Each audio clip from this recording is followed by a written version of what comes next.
पहले यह खबर आई थी कि अखिलेश यादव राहुल गांधी से मिलने अमेठी जाएंगे, लेकिन जैसे ही मायावती के दरवाजे पर खड़े कांग्रेस के नेताओं की तस्वीरें सामने आई तो अखिलेश यादव ने दूसरी लाइन पकड़ ली। उन्होंने न तो राहुल गांधी के कमेंट पर कोई बात की, न पर्दे के पीछे कांग्रेस और बीएसपी की बातचीत पर कुछ बोले। उन्होंने आरक्षण का इशू उठाया। अखिलेश ने लखनऊ में पीडीए रिजर्वेशन ऑडिट रिपोर्ट जारी की।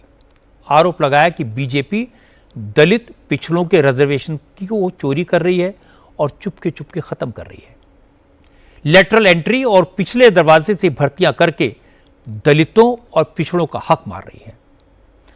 अखिलेश ने कहा कि बीजेपी सरकार के दौरान 22 सरकारी भर्तियां हुई, सब में आरक्षण के कानून की धज्जियां उड़ाई गई।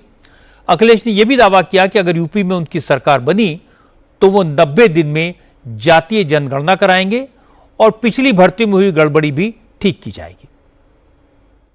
69,000 शिक्षक भर्ती 2019, ओबीसी का आरक्षण 27%, मिला 3.86%, लूट हुई 23.14%। जो एससी वर्ग में आबादी के हिसाब से आरक्षण है वो 21% है। जो उन्हें मिला है 69,000 की भर्ती में वो है 16.2%। इनके आरक्षण की लूट हुई है 4.8%। अब देखिए शेड्यूल्ड ट्राइब के जो पद हैं 1133, जो शेड्यूल्ड ट्राइब के पद थे 1133 पदों को खाली छोड़ दिया कि 69,000 शिक्षक वर्ग के साथ साथ वन और वन्य जीव रक्षक भर्ती, बांदा एग्रीकल्चर यूनिवर्सिटी की भर्ती, बाकायदा इसमें डॉक्यूमेंटेशन है, एडेड जूनियर हाई स्कूल भर्ती, ग्राम पंचायत अधिकारी की भर्ती, नेत्र परीक्षण अधिकारी भर्ती, यूटी SSSC कनिष्ठ सहायक, कनिष्ठ लिपिक एवं सहायक स्तर तृतीय भर्ती 2023, पीडीए उनकी बड़े पैमाने पर पदों की लूट। अखिलेश यादव ने पिछड़ों और दलितों को लेकर इतने सारे आरोप लगा दिए तो बीजेपी चुप कैसे रहती। योगी सरकार में मंत्री ओम प्रकाश राजभर ने अखिलेश को आईना दिखाया। समाजवादी पार्टी की सरकार के वक्त पिछड़ों और दलितों के साथ कितना अन्याय हुआ ये सब बता दिया। ओम प्रकाश राजभर ने कहा पिछड़ों के हक लूटने वाले सबसे बड़े लुटेरे अखिलेश यादव ही हैं। वो यादवों के अलावा किसी को पिछड़ा मानते ही नहीं। आज वो किस मुंह से पिछड़ों की बात कर रहे हैं। जब खुद अखिलेश जी मुख्यमंत्री थे तो कितना हिस्सा लूटे हैं पिछड़ों का। 27% रिजर्वेशन पिछड़ों के लिए लागू है 32 साल से। 19 साल इन्होंने लूटा सपा बसपा ने मिल करके। तो खुद अखिलेश 5 साल मुख्यमंत्री थे तो इन्होंने अपनी जाति को बढ़ाया। 86 में 56 एसडीएम तो अपनी जाति को बनाया। उस समय नहीं दिखाई दिया पीडीए, नाई नहीं दिखाई दिया, गोड़ नहीं दिखाई दिया, प्रजापति लोहार नहीं दिखाई दिया, राजभर चौहान पटेल नहीं दिखाई दिया, विश्वकर्मा नहीं दिखाई दिया, निषाद बिंद केवट मल्ला नहीं दिखाई दिया, जोल्हा दुनिया अंसारी साईं दर्जी फकीर नहीं दिखाई दिया, आरा करक बंसी बंजारा बहलिया खंघार कचेर नहीं दिखाई दिया।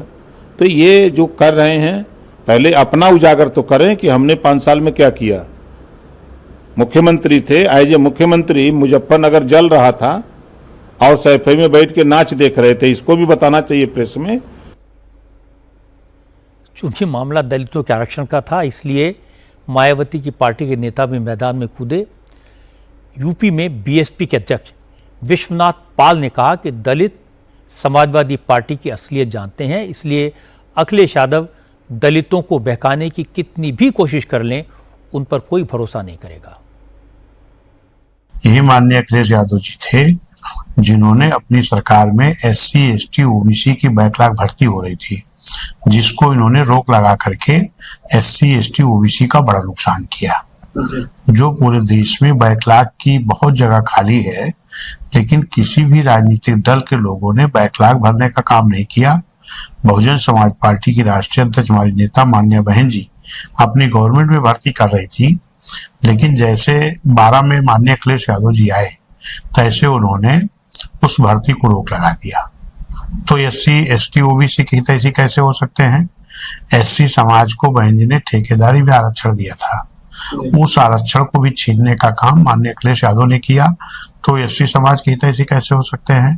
प्रमोशन का आरक्षण का बिल भी कांग्रेस की गवर्नमेंट में समाजवादी ने फड़वाने का काम किया है। इस पूरे मामले की एक बैकग्राउंड है।